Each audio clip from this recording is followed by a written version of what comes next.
Jay, who would you rather have down the stretch? Would it be Steph Curry or Ja Morant? So Steph Curry is the best three-point shooter of all time, the greatest shooter that I think the game has ever seen.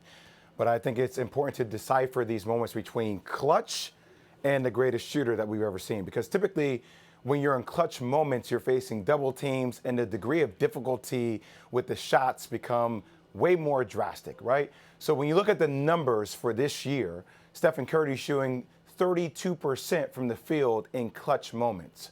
19% from the three-point line in clutch moments. Now, I know the body of work for Ja Morant is not the same sample size that it is for Steph Curry, right? We've seen Steph Curry win championships. We've seen him in big-time playoff games. We just saw Ja Morant make it to the playoffs for the first time in his career last year. But there is something about the clutch gene for me. Now, Stephen A., there's no statistics that can prove this will be better, but there is something about his ability to create shots off the dribble and his ability to finish at the rim.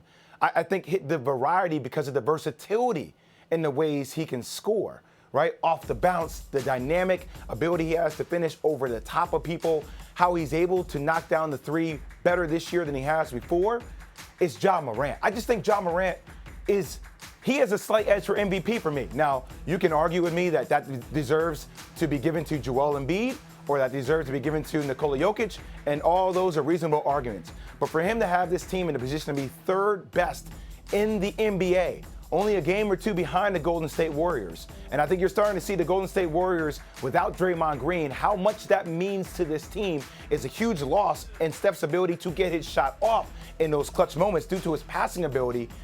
I look at what Ja Morant is doing with Memphis, and I look at the components they have around him, I look at the way and the moxie he's played with this year. I would pick Ja Morant over Stephen Curry right now for clutch moments to get it done down the stretch. Ja Morant is a superstar in the making, blossoming before our very eyes. I think that the Memphis Grizzlies have a shot to be the number 2 seed in the Western Conference.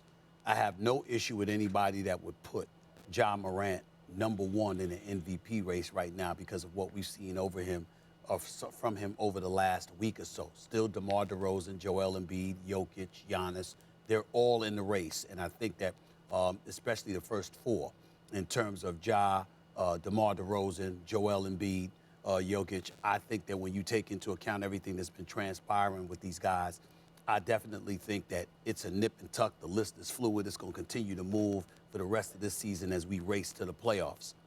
But I ain't picking no damn Ja Morant over Steph Curry. I'm not doing that because Steph Curry is the greatest shooter I've ever seen in my life, and I'm just not doing it. Now, I'm saying this recognizing that from the field and from three-point range, these are the lowest numbers we've ever seen in Steph Curry's career. I'm saying this knowing that. So why would I do that? Well, there's something to be said for trying to, matriculate Klay Thompson back into the proceedings. You got to get him going. You got to be a bit deferential. There's something to be said about being smart enough to be out on the court but still saving yourself because you've been to 5 straight finals and you are a 3-time champion and you know what's required in the postseason. So it's important for Jordan Poole, Toscano Anderson, Peyton II, and others to really get into the mix because you're going to need these brothers down the stretch, especially with Memphis and Phoenix looking the way that they've been looking. There's also something to be said about the ultimate playmaker being out for more than a month now in Draymond Green.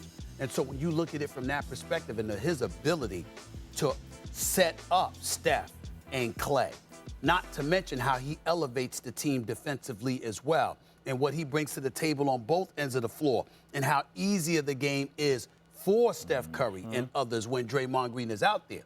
When we're talking playoffs, when we're talking, like if you're talking to me about MVP, Steph ain't nowhere near it compared to Ja Morant right now. Totally understand that. But if you're talking playoff time, well, playoff time, all of those pieces that we're talking about that they're devoid of in Golden State are going to be addressed by then. And so when I look at Memphis right now, I'm seeing what I'm seeing.